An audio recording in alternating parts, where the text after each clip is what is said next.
एक गांव में किशोरी लाल नाम का एक आलसी ब्राह्मण अपनी पत्नी कलावती के साथ रहता था। किशोरी लाल आलसी और वो भगवान शंकर का परम भक्त भी था। वे सुबह शाम शंकर जी की पूजा करता और भगवान शंकर का नाम जप। किशोरी लाल रोज यही दो काम करता था। बाकी समय अपनी आलसीपन की वजह से वो घर में ही सोया रहता था। जैसे किशोरी लाल और उसकी पत्नी के बीच आए दिन अनबन होती रहती थी। सुनते हो जी, आज जल्दी से खाना खाकर आज फसल काटनी है। और हाँ, खेत से आते हुए सरसों का साग भी लेते हुए आना।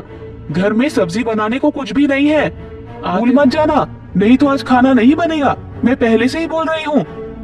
पत्नी ऐसा बोल ही रही थी कि किशोरी लाल अपनी पत्नी की बातों को नजरअंदाज करके बिस्तर पर सोने चला जाता है।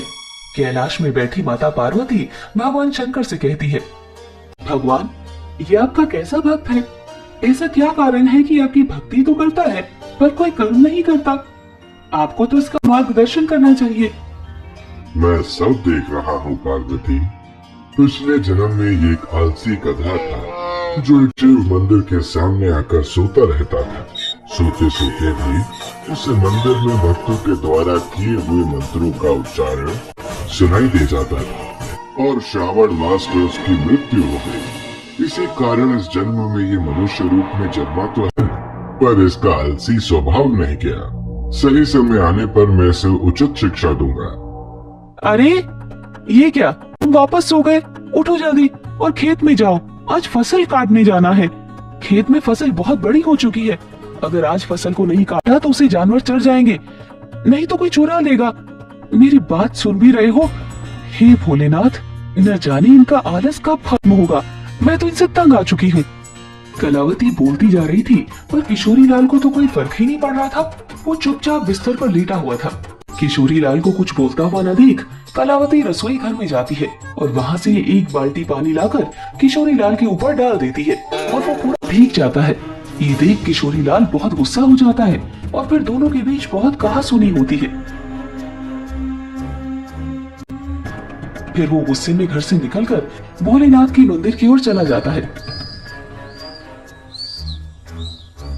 मंदिर जाकर वो गुस्से में शंकर जी से कहने लगता है, हे भोलेनाथ, अपनी पत्नी की रोज रोज की चिक-चिक से मैं परेशान हो चुका हूँ। अगर मैंने आपकी भक्ति श्रद्धा पूर्वक की है तो मुझे वरदान दीजिए। ऐसा बोलकर किशोरी लाल जोर जोर से रोने लगता है। उसकी भक्ति भाव को देखकर भोलेनाथ स्वयं किशोरी लाल को दर्शन देते हैं और कहते हैं, किशोरी लाल, तुम मेरे परम भक्त हो। तुम्हारी भक्ति से मैं बहुत प्रसन्न हूँ। बोलो, तुम्हें क्या वरदान चाहिए? किशोरी लाल भगवान शंकर को देखकर पहले तो हैरान रह जाता है, फिर शंकर जी को प्रणाम करके उनके सामने अपनी इच्छा प्रकट करता है। हे भगवान, मुझे एक ऐसी चीज दीजिए जो मेरी बात सुने और मेरा सारा काम कर दे। ठीक है, ये लो मेरा एक छोटा सा त्रिशूल। इस त्रिशूल को तुम जिस चीज पर भी रखोगे वो अपना काम खुद ही करने लग जाएगा और काम खत्म करने के बाद ही रुकेगा। पर हाँ, अगर तुमने काम करते हुए किसी को मना किया तो त्रिशूल हमेशा हमेशा के लिए गायब होकर मेरे पास आ जाएगा। भगवान शंकर अपना त्रिशूल किशोरी लाल को देकर वहाँ से अंतर्ध्यान हो जाते हैं। उस त्रिशूल को पाकर किशोरी लाल बहुत खुश हो जाता है और मन ही मन सोचता है कि अब से उसे कोई भी काम नहीं करना पड़ेगा। फिर वो त्रिशूल लेकर घर जाता है और अपनी पत्नी को शंकर भगवान के दिए हुए वरदान के बारे में बताता है। ऐसे ही कुछ दिन गुजर जाते हैं। किशोरी लाल उस त्रिशूल को पाकर बहुत खुश था। उसे उस दिन से कुछ भी काम नहीं करना पड़ता था। मैं जिस भी चीज पर उस त्रिशूल को रख देता वो चीज अपने आप ही अपना काम करने लग जाता था। ऐसे ही एक दिन किशोरी लाल को चाय पीना था। उसने चाय के बर्तन में त्रिशूल रखा और बोला, मुझे एक कप चाय बना दो। ये बोलते ही चाय के पतीले में अपने आप ही दूध, चीनी और चाय की पत्ती डल जाती है और फिर उसको एक साथ उबालकर एक कप चाय बनकर उसके सामने आ जाती है। इसी तरह वो हर काम में शंकर भगवान की दी हुई उस त्रिशूल को इस्तेमाल करता। घास में पानी देना होता तो त्रिशूल से अपने पानी देने वाली पाइप को छूकर पाइप को कहता, पाइप, ये एक बाल्टी पानी अपने आप से इन फूलों पर डाल दो। पाइप को ये काम बोलकर किशोरी लाल घर के अंदर सोने चला जाता है।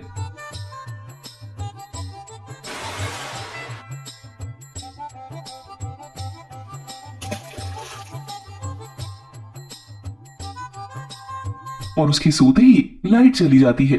लाइट चले जाने के कारण पंखा बंद हो जाता है, पर किशोरीलाल बिना चिंता करते हुए वो अपने हाथ पंखे को कहता है, पंखा, मुझे गर्मी लग रही है। जब तक लाइट ना आए तुम मुझे इस पंखे से हवा करो।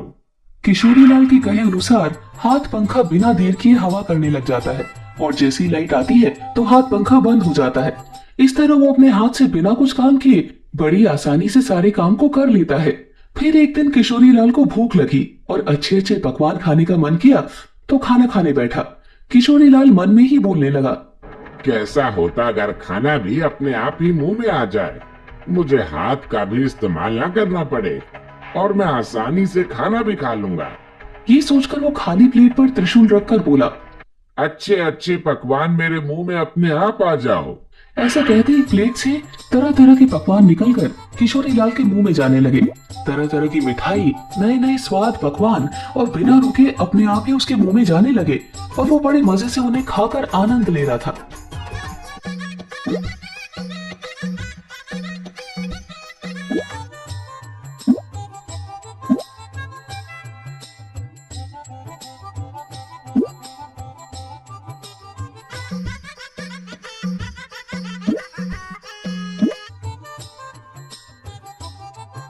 पर ये मजाक कुछ देर तक का ही था। थोड़ी देर में किशोरीलाल का पेट भर गया और वो खा नहीं पा रहा था, पर खाना था कि रुकने का नाम ही नहीं ले रहा था।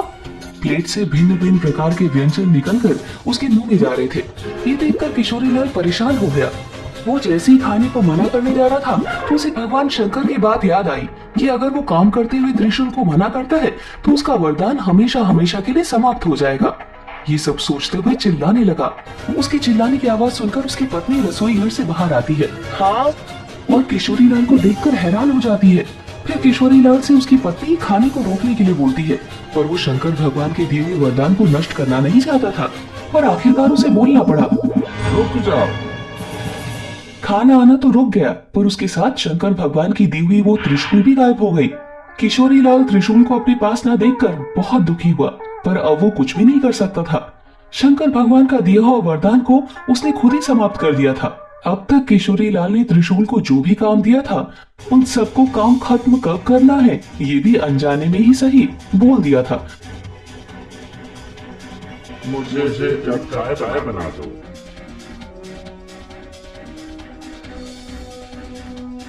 भाई, ये बाल्टी में अपने आप से डाल दो। पर खाना खाते समय कब रोकना है ये नहीं बोला था, जिस कारण खाना बिना रुके उसके मुंह तक आता ही जा रहा था। हे महादेव, मैं समझ गया कि आपने मुझे ऐसा वरदान मुझे सबक सिखाने के लिए दिया था। मैं कितना बेवकूफ था जो आलस के कारण हर छोटे से छोटे काम को टाल दिया करता था। आपने मुझे सिखा दिया है कि छोटे छोटे काम के लिए किसी दूसरे पर निर्भर रहने से कितनी बड़ी मुसीबत आ सकती है। उस दिन के बाद से उसने आलस करना छोड़ दिया और वो रोज खेत जाने लगता है और अपना काम खुद करने लगता है। इस तरह उसका जीवन खुशहाल हो गया। दोस्तों, आपको ये कहानी कैसी लगी कमेंट करके जरूर बताएं।